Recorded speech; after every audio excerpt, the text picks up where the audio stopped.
પાટણ જિલ્લાના સિદ્ધપુર તાલુકાના ચંદ્રાવતી ગામમાં રામ ભગવાન અને અયોધ્યા મંદિરની આબેહૂબ રંગોળી બનાવી હતી, જેમાં ગ્રામજનોએ દીકરીના વખાણ કર્યા હતા અને આ રંગોળી જોવા માટે આજુબાજુ ગામના લોકો પણ આવી રહ્યા છે।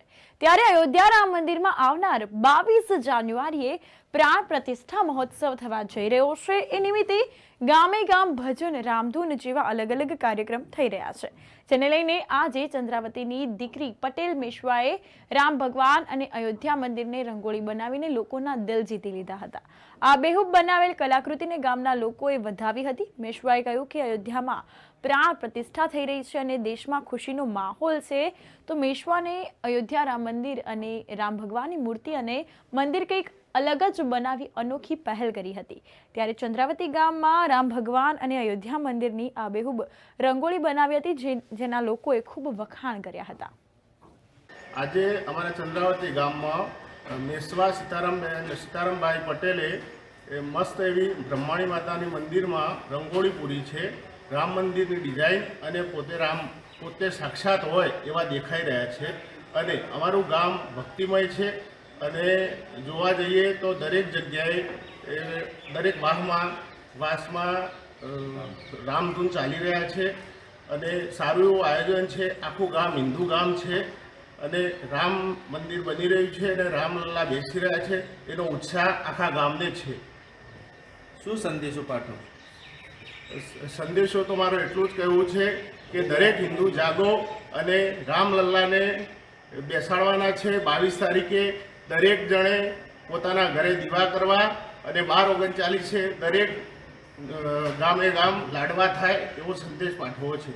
ગામ ચંદ્રાવતી, તાલુકો સિદ્ધપુર, જિલ્લો પાટણ। અને અમારું ગામ એક એવું ગામ છે કે જે ઇતિહાસની અંદર નામ ધરાવે છે। ચંદ્રાવતી ગામ 800 વર્ષ પુરાણું બ્રહ્મણી માતાના મંદિર, એમાં આ અમારા ગામની એક દીકરી મેશ્વાબેન સીતારામભાઈ વજાપરા, એને એટલો ઉત્સાહ હતો કે આટલો મોટો શ્રીરામનો મહોત્સવ યોજાઈ રહ્યો છે કે મારે પણ કંઈક રંગોળી રૂપે કંઈક કરવું છે।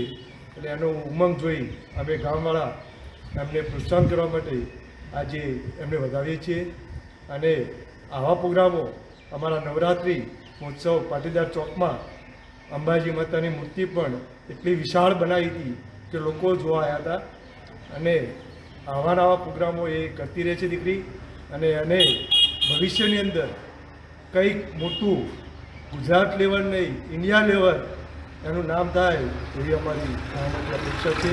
એ શ્રી રામનો મોટો પ્રસંગ છે, એમાં અમારી દીકરી ત્યારની ઉત્સુક હતી કે મારે કંઈક બનાવી છે રંગોલી અને લોકો જોવે, અને ગ્રામના બધા લોકોએ સાથ સહયોગ આપ્યો, પરિવાર ભાઈઓએ, અને આ રંગોલી અમારી દીકરી મેશ્વાને આ રંગોલી બનાવી છે અને બહુ સરસ બનાવી છે અને એને બહુ રસ છે આની અંદર, એને બહુ આગળ વધવાનો બી રસ છે અને ભગવાનની કૃપા થશે અને આગળ વધશે। ત્યાં અયોધ્યા ખાતે એટલું મોટું ભવ્ય આયોજન થયું હતું, મારી ઈચ્છા હતી કે હું કંઈ મોટું કરું, તો મેં આ રંગોળી બનાવી। કેટલા દિવસ લાગ્યા હતા રંગોળી પૂરી? 3 દિવસ લાગ્યા હતા। ગ્રામજનોને શું કહેશો અને શું મીડિયા સમક્ષ શું કહેશો? સૌથી પહેલાં તો ગામવાળા આટલો સપોર્ટ કર્યો એના માટે થેન્ક યુ। એમના વગર તો આ બધું શક્ય જ નહોતું।